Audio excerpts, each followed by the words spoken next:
Бисмиллахир-рахманир-рахим. Құран кәрімнің 5-ші сүресінің соңғы бөлімінде айтылады. Қиямет күні Алла тағаланың алдында Хазіреті Иса алейхиссалам сұралады екен. Сен өзіңді және ананды Құдай етіп алыңдар деп қауымына уағыз еттің бе деп. Сонда Хазіреті Иса Мәсіх алейхиссалам бұны жоққа шығарып былай дейді. Мен оларға өзім бұйырғанды, менің әрі сендердің Раббыларын Аллаға құлшылық қылыңдар дедім. Одан басқа ештеңе айтпадым. Олардың арасында болғанымда олардың не істегендеріне куә болғанмын. Бірақ сен маған өлім жіберген соң, оларға өзін бақылаушы болдың. Әрі сен барлық нәрсеге куәсің.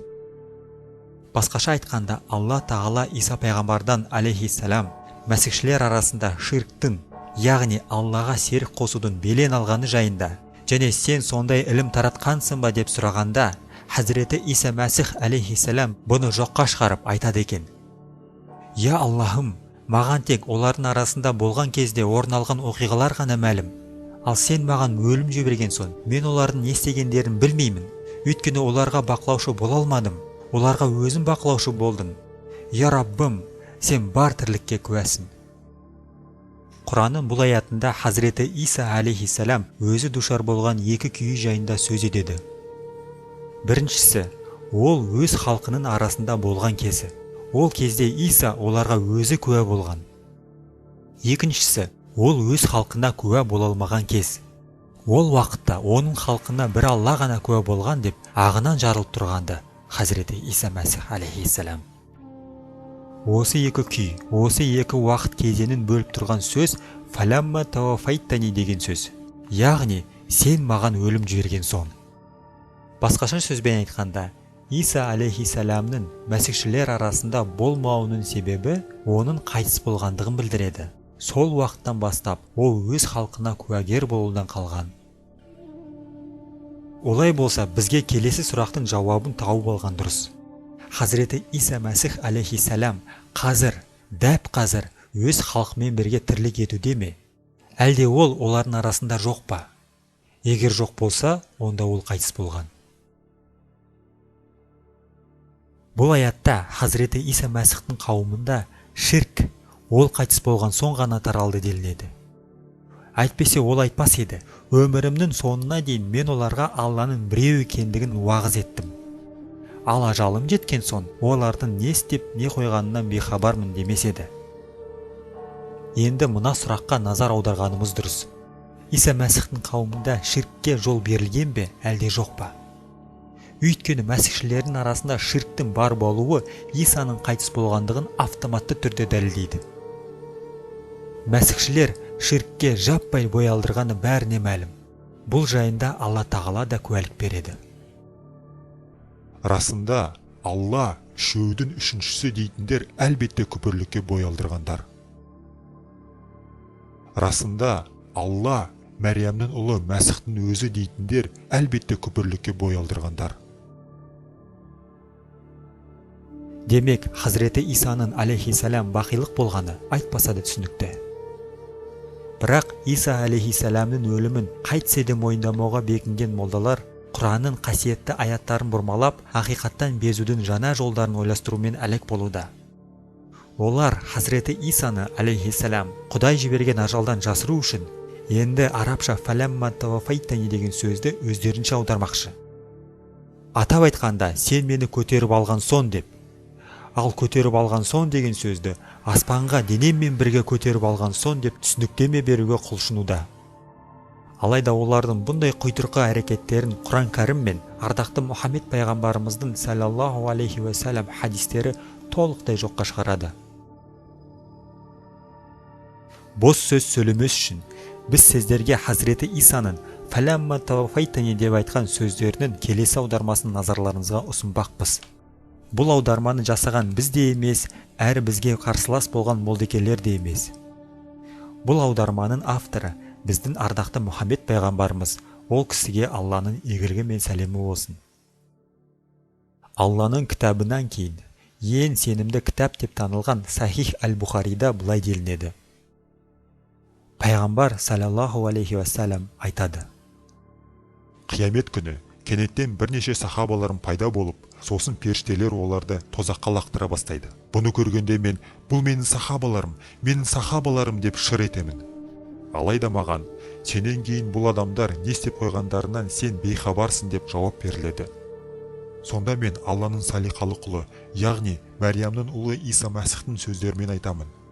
Олардың арасында болғанымда олардың не істегендеріне куә болғанмын. Бірақ сен маған өлім жіберген соң, оларға өзін бақылаушы болдың, әрі сен барлық нәрсеге куәсің. Сонда маған сенен кейін бұл адамдар имандарынан безген делінеді. Барлық мұсылмандар, мейлі қай ағымның, қай жамағаттың, қандай діни мектептің жетегін ұстанса да, барша мұсылмандар ардақты пайғамбарымыздың саллаллаху алейхи уассалам о дүниелік болғанына күмәнсіз сенеді. Жоғарыда келтірілген хадисте ардақты пайғамбарымыз ол кісіге Алланың игілігі мен сәлемі болсын, өзінің қайтыс болған кезі жайында сөз етеді. Оның айтқан сөздері қарастырылып отырған Құран кәрімдегі Иса пайғамбардың айтқан сөздерін сөзбе-сөз қайталайды. Егер ардақты Мұхаммед пайғамбарымыздың саллаллаху алейхи уассалам пікірі бойынша Исаның берген жауабы, яғни фаламма тауфайтани деген сөздер сен менің денемді аспанға көтеріп алдың дегенді білдірген болса, онда ардақты пайғамбарымыз бұл сөздерді өз өліміне қатысты қолданбас еді. Ардақты пайғамбарымыз саллаллаху алейхи уассалам Иса Мәсіхтің сөздерін өз өліміне қатысты қолданғаны бұл пайғамбарымыздың сол сөздерге берген нақты аудармасын анықтайды. Яғни оның нақты дұрыс аудармасы сен маған өлім жіберген соң. Бұдан бөгде мағынаға орын жоқ. Сонымен фаламма тауфайтаниден дұрыс аудармасы сен маған өлім жібердің. Бұны бізге анықтап берген ардақты пайғамбарымыздың саллаллаху алейхи уассалам бұл тартпас нақты үкімі келтірілгеннен кейін Әл-Майда сүресінің 117 аятын басқаша түсіндіруге тырысу, яки ардақты пайғамбарымыздың саллаллаху алейхи уассалам берген түсіндірмесінен бөгде түсіндірмелерге жүгініп қиқарлық білдіру Алланың елшісіне көрсетілген құрметсіздік болып саналады. Өйткені ендігі мәселе фаламма тавафайттани сөзіне қатысты Ахмадилік ғұламалардың түсіндірмесі дұрыс па, әлде Ахмади емес ғұламалардың түсіндірмелері дұрыс па дегенде емес. Мәселенің өзегі Мұхаммед пайғамбардың саллаллаху алейхи уассалам түсіндірмесі дұрыс па, әлде оның түсіндірмесіне кереғар пікірді ұстанған бүгінгі молдалардың пікірлері дұрыс па дегенде. Сондықтан егер осыдан кейінді қайсы біреу қиқарлығынан тайынбаса, онда оның үкімін Алланың өзі шығарсын.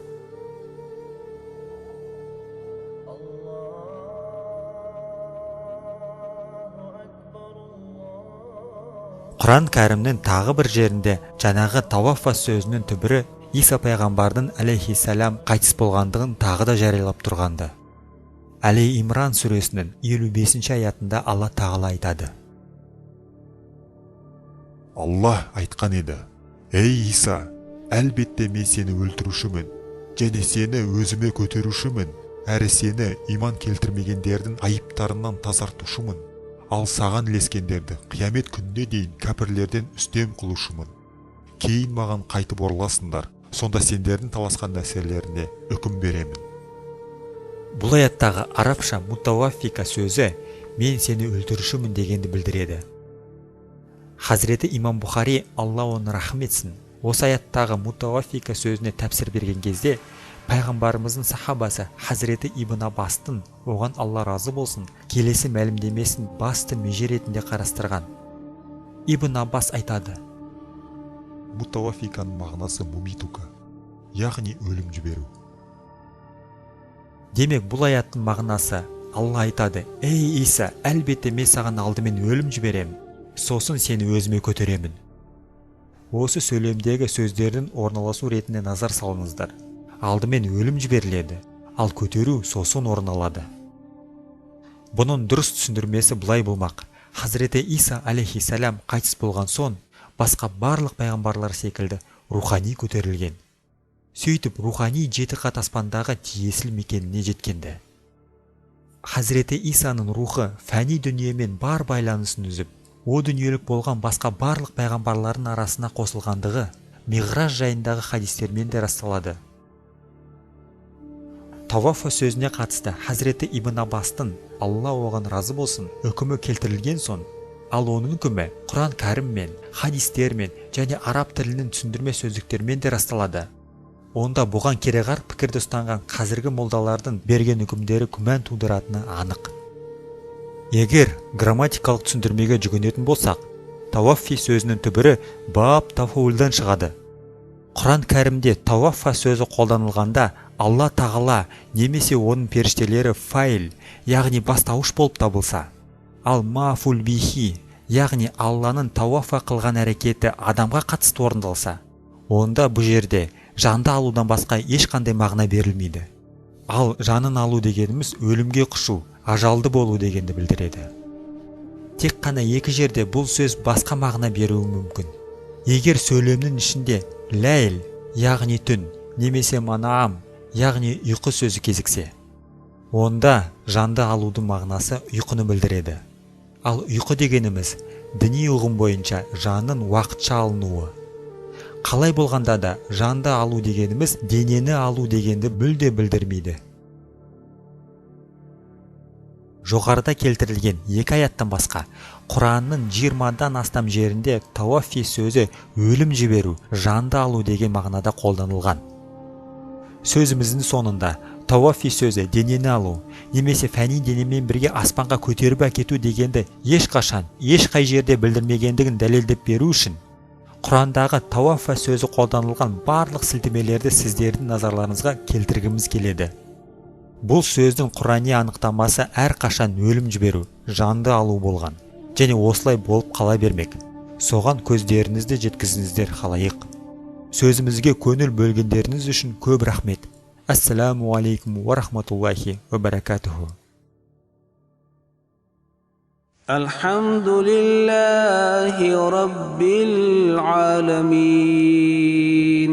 Ар-Рахманир Рахим. Малики яумиддин. إياك نعبد وإياك نستعين اهدنا الصراط المستقيم صراط الذين أنعمت عليهم غير المغضوب عليهم ولا الضالين سبحان الله وبحمده سبحان الله العظيم اللهم صل على محمد وآل محمد ربنا إننا سمعنا مناديا ينادي للإيمان أن آمنوا بربكم فآمنا ربنا فاغفر لنا ذنوبنا وكفر عنا سيئاتنا وتوفنا مع الأبرار ربنا وآتنا ما وعدتنا على رسلك ولا تخزنا يوم القيامة إنك لا تخلف الميعاد